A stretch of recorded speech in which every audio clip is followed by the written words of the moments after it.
Hey guys, what's going on? Nick's WRX back, and I'm so happy to say Nick's WRX and not Nick's F8X because the BMW is taking a short hiatus and the WRX is coming back.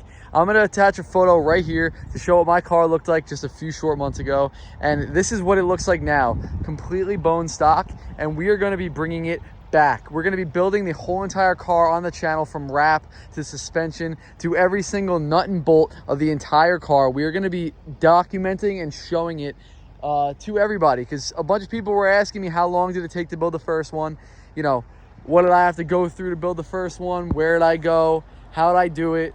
What did I do? You know, the prices for everything. And I'm going to show everybody that, and I'm going to be so transparent and, you know, give everybody a guideline and a base layout if they want to start their own, I'll call it stance or you know, stance oriented build. So let me just show you guys what I picked up so far today. Today's my first day with this idea and in my mind, and you know what, I'm dead set on it, and we're gonna push through.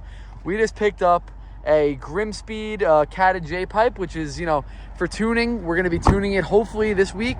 We also just picked up a nice access port, which is very important. So those are the first, you know, few things you need to get the car going for the tune.